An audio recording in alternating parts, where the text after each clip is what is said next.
Hello students, this is Mansi Arora from ST College of Commerce. Welcome you all in another class of Human Resource Management. And the topic is evolution in Human Resource Management. First of all, we must know about the meaning of evolution. Evolution का मतलब ही क्या होता है? Evolution means gradual change in something. It is a gradual process of change, or we can say development, growth in something. तो evolution का मतलब क्या होता है कि डिफरेंट डिफरेंट एराज में we can say different different centuries में क्या क्या चेंजेस हुए ह्यूमन रिसोर्स मैनेजमेंट में अप टिल वो सारा का सारा हम देखने वाले हैं.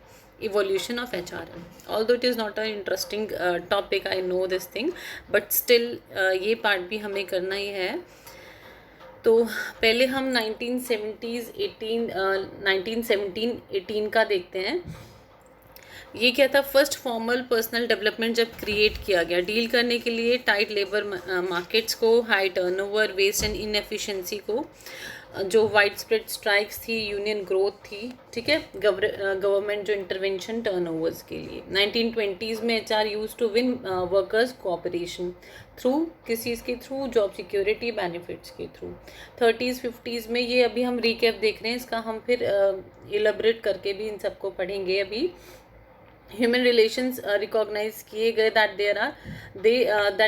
There are psychological and social influences to worker satisfaction. Human relations एक साइकोलॉजिकल सोशल इन्फ्लुएंस, इस चीज़ को डिस्कवर किया गया 30s 50s के बीच. इस चीज़ को स्ट्रेस दिया गया, ठीक है. कंसिडर इस चीज़ पे था मेनली कि कोऑपरेशन परफॉर्मेंस पे इफ़ेक्ट डालता है अगर फोकस किया जाए ग्रुप्स नॉट इन टीम्स. वो एक मतलब क्या किसने क्या किया है उसको रियलाइज़ कराता है किसी भी वर्कर को.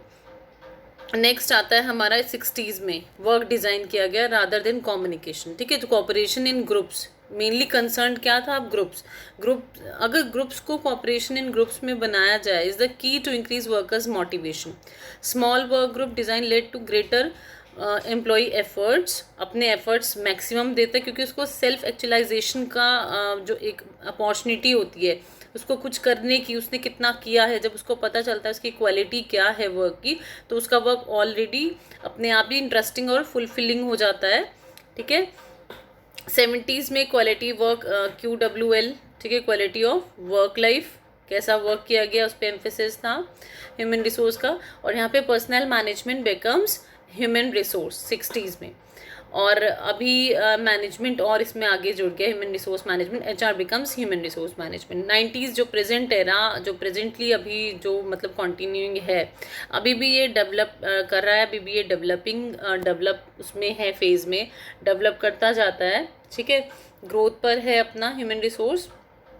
हर कोई भी सब्जेक्ट हो, कोई भी चीज़ है, उसका अपना अपना अलग अलग एरा में अलग अलग स्टडीज़, अलग अलग क्या तब हुआ, ठीक है, और क्या अब है, उसमें कितना इंक्रीजिंग उनकी जो एक कहते हैं ना कि कितनी डाइवर्सिटीज़, कितना चेंजेस, कितना उसमें एडअप हुआ, एक ग्रोथ कितनी आती जा रही है, वो सब हम देखते हैं कि डिफरेंट प्रैक्टिकली कैसे अलग अलग सारी चीज़ें होती रहती हैं डिफरेंट फेजेस में. हर चीज़ में ग्रोथ डेवलपमेंट तो हर जगह हर चीज़ में चलते हैं, ऐसे स्टडीज़ में भी चलते रहते हैं.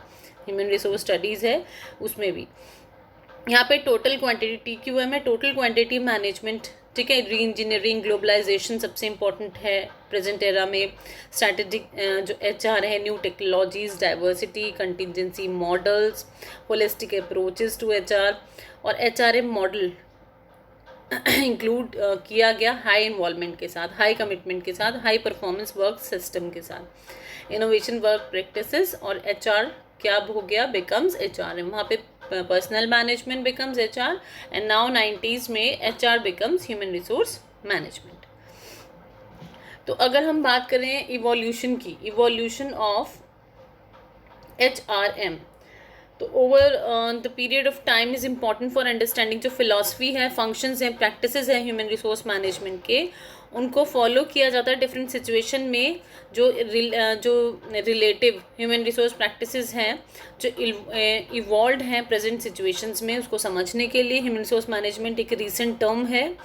जो भी रिसेंट टर्म है जो कंसिडर की जाती है मैनेजिंग ह्यूमन रिसोर्सेज को एक ऑर्गेनाइजेशन के, जैसा कि हमने पढ़ा है ह्यूमन रिसोर्स मैनेजमेंट क्या है, still evolving to become an amalgam of organisational behaviour, मतलब कि human resource management still growth कर रहा है, स्टिल डेवलप हो रहा है मिक्स होने के लिए ऑर्गेनाइजेशनल बिहेवियर में, पर्सनल मैनेजमेंट में, इंडस्ट्रियल रिलेशंस और लेबर लेजिस्लेशन में।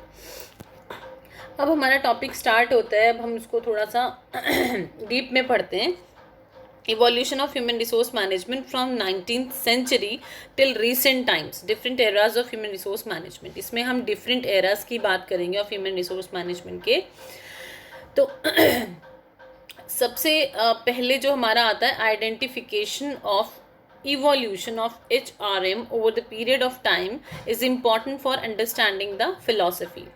जो इवोल्यूशन है ह्यूमन रिसोर्स मैनेजमेंट का, क्या क्या डिफरेंट चेंजेस आते रहे डिफरेंट सेंचुरीज में, डिफरेंट एराज में over the period of time, ये बहुत इंपॉर्टेंट चीज़ है अंडरस्टैंड करने के लिए फिलॉसफी को, ठीक है, फंक्शंस को। ज़्यादातर स्टूडेंट्स क्या करते हैं, इस टॉपिक को छोड़ देते हैं, उनको ये बोरिंग लगता है कि डिफरेंट प्रीवियस सेंचुरीज का इतने इंडस्ट्रियल एरा में क्या हुआ, ठीक है, फिर ऑर्गेनाइजेशनल बिहेवियर एरा में क्या हुआ, ठीक है, सोशल एरा में क्या हुआ, ये सारी चीज़ें वो उनको लगता है कि यूज़लेस है। लेकिन अगर ह्यूमन रिसोर्स मैनेजमेंट को आपको समझना है तो थोड़ा सा उसका जो एक हिस्ट्री भी हर चीज़ की जाननी ज़रूरी होती है, एक प्रीवियस उसका कैसे वो स्टडी बनती आ रही है, वो प्रैक्टिसेस क्या हैं, उनको भी पढ़ना ज़रूरी होता है।